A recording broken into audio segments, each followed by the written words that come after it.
Gambia, Angola, China Holding, Gash, producers of the finest tomato paste in the Gambia. Jaja tomato paste, available in 5 kilos, 1 kilo and in sachets. For wholesale and retail, visit our factory at Banjulunding. We are also producers of Jaja mineral water, cool, clear and fresh. Gash, Gambia, Angola, China Holding, with headquarters at Fatu Golden Plaza, Mile 7, Bertel Harding Highway. Gash Group also provides the best security company, Gash Security, for your offices, warehouses, homes and personal property. Gash Group for all your construction projects, offering you quality water reticulation for your gardens, pump irrigation, tidal irrigation projects and all types of buildings. You can contact Gash on 396-7894, 700-8993, 373-0259. Visit us at Gash Global Group on Battle Harden Highway, Fatu Golden Plaza. Our website www.gashglobal.com. Gambia, Angola, China Holding, Gash.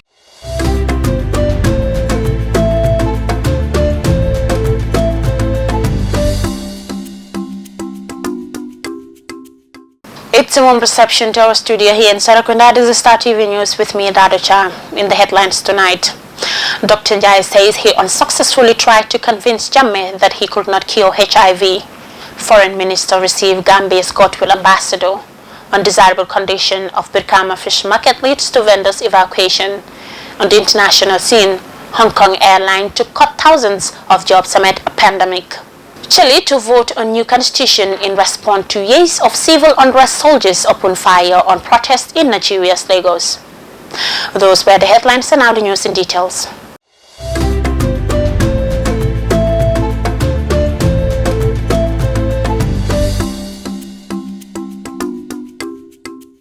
Former Minister of Health Dr. Malik Njai yesterday told the TRRC that he had done everything possible to convince former President Jammeh against his medical claim that he can cure HIV and AIDS in 2007.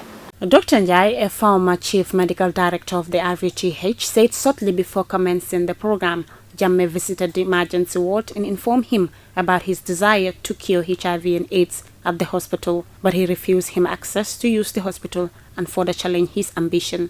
He disclosed that he told Jammeh that he did not believe him because there was no cure for HIV and AIDS, and that as a president he should focus on governing and leave that to others who can do so. He said Jammeh's response was that he was brainwashed by the white people.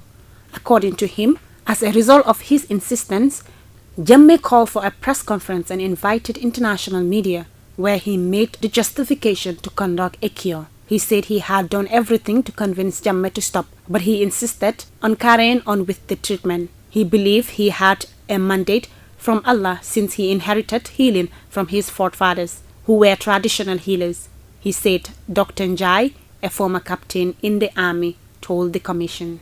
Dr. Njai maintained that he had a brief spell in the program and that his role was only limited to conduct tests on the first patients. He said after the first 9 patients spent 5 days drinking the medicine, Jammeh instructed them to test them, and after testing all the results remained positive. He said he was present when the treatment was being administered but denied taking part. Reporting for Star TV News, I am Dado Cham.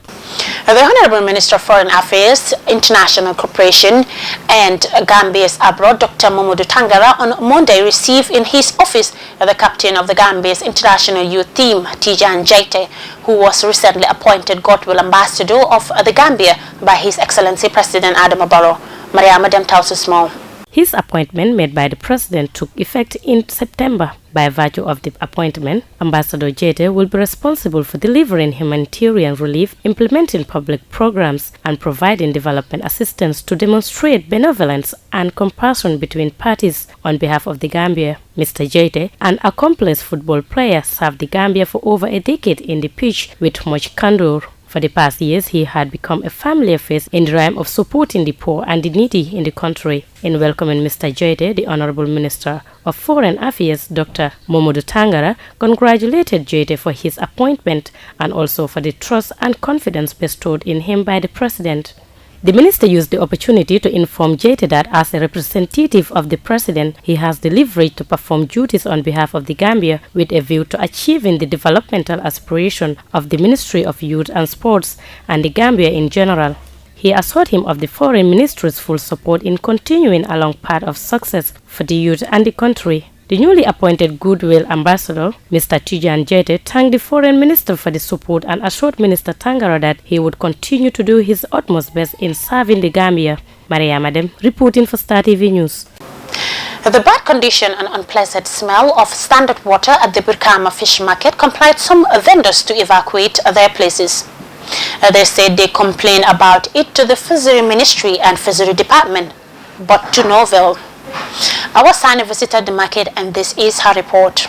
Despite all the unpleasant smell and the dirty stagnant water, some vendors complained that they pay daily duties twice a day, which was compulsive to them by the BRIKAMA Area Council and Fishery Department.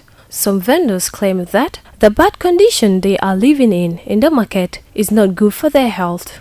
Chairman of the market, Mr. Fodi Manjang, says the stagnant water in the market is indeed affecting them, and no matter what the government or any other stakeholder does for the market without doing anything about the dirty stagnant water, then that will not be of help, saying that it is not good for the health of the people involved in the area. Mr. Manjam further said that the fishery minister never visited the market to know what is going on, like what the former fishery minister does. Anes Dem, a businessman, also said whenever they report their problem to fishery department, they used to tell them that it is the responsibility of the BRIKAMA Area Council, and that council also used to say that it's not their problem. So he said them, as market vendors, this issue really worries them, because they do not know who and where to express their outcry. Another vendor says they need government and the fishery minister to come to their aid and do something about the dirty stagnant water, because the place where she used to sell is where the stagnant water is, and now she used to sit another place which is not favorable for her, and she has a family to feed. Awasane reporting for Star TV News. Those were the local stories. We will be back with the international news after the short break.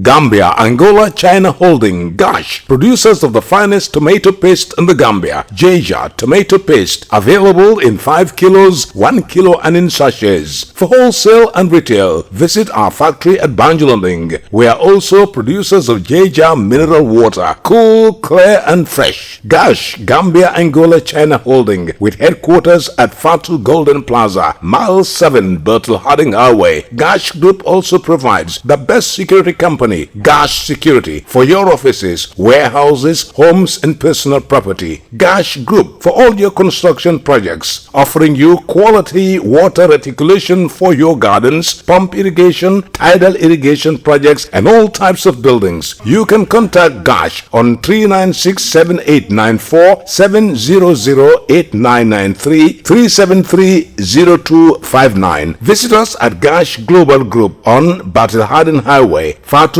Golden Plaza. Our website www.gashglobal.com. Gambia, Angola, China Holding, Gash.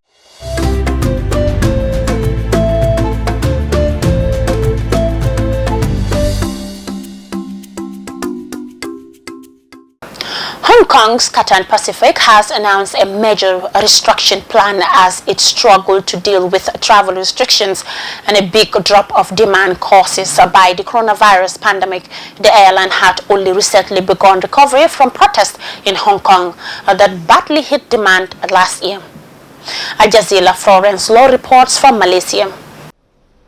Cathay Pacific only recently began recovering from protests in Hong Kong that badly hit demand last year. But the pandemic's dealt a second blow. With international borders closed, the Hong Kong-based airline saw its passengers drop by nearly 82% in the first 8 months of this year. It's announced it will cut nearly a quarter of its staff and shut down its regional unit, Cathay Dragon. Analysts say they're not surprised. Unfortunate, of course, but it has to be done, and now they can focus on some other areas of restructuring and making the company more efficient for the near term, because it's going to take a long time before the market recovers. Cathay Pacific is not the only airline in the region to undergo a major restructuring. Last month, Singapore Airlines announced the largest retrenchment in its history, cutting more than 20% of its staff. Thai Airways filed for bankruptcy protection in May. Here in Malaysia, the national carrier is in talks to restructure its debt. But the finance minister recently said the government will not provide any financial relief or debt guarantees, raising questions about the fate and future of Malaysia Airlines. More gloomy days are predicted to lie ahead. The International Air Transport Association forecasts passenger traffic will not recover until 2024. And now, a tech startup has begun testing a digital solution. This is a sort of a digital travel health certificate that people are looking to use to open up borders instead of using quarantines. So if the industry could get behind something like that, where governments around the world would accept that, then airlines like Cathay wouldn't be in such trouble. It's called the Common Pass and aims to be the first globally recognized document that a passenger has tested negative for COVID-19 before a flight. The airline industry is hoping this will help encourage air travel, even if it's only by a small step. Florence Louis, Al Jazeera, Kuala Lumpur.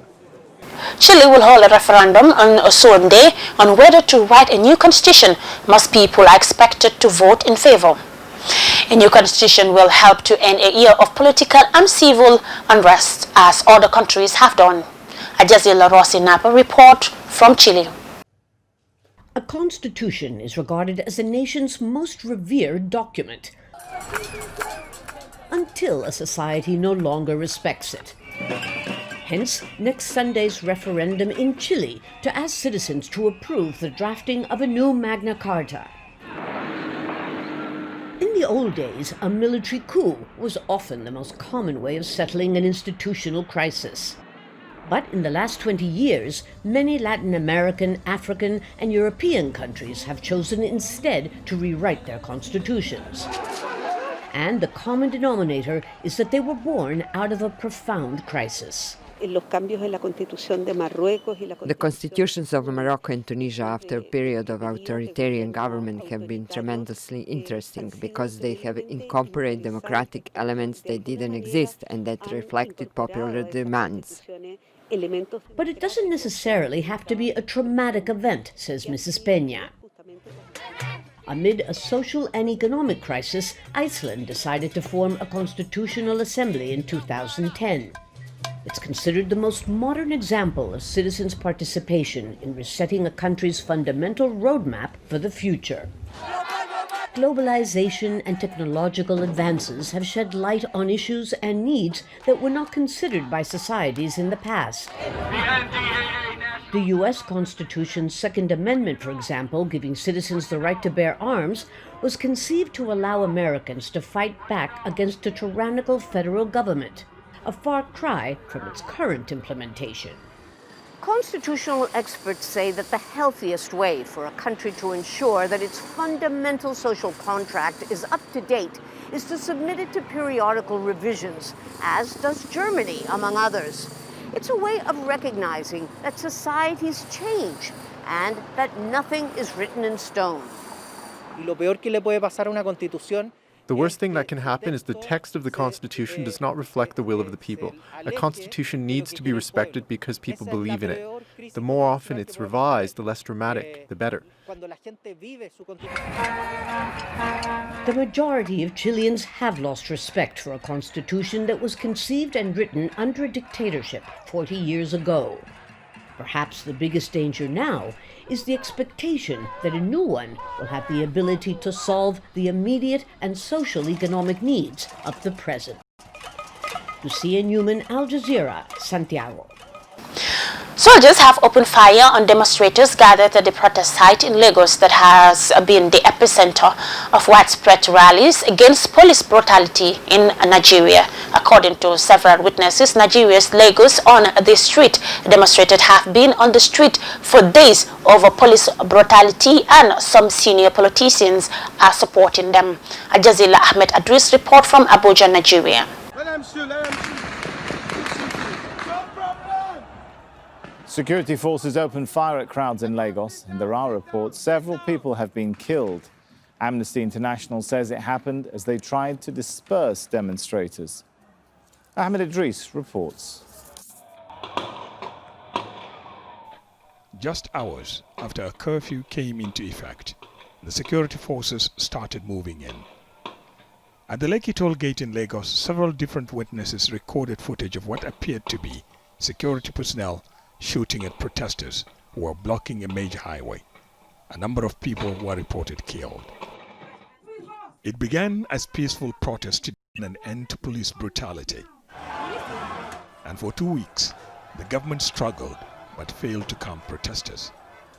Their demands, among others, include far-reaching reforms of the police and the prosecution of officers accused of extrajudicial killings, torture, and disappearances.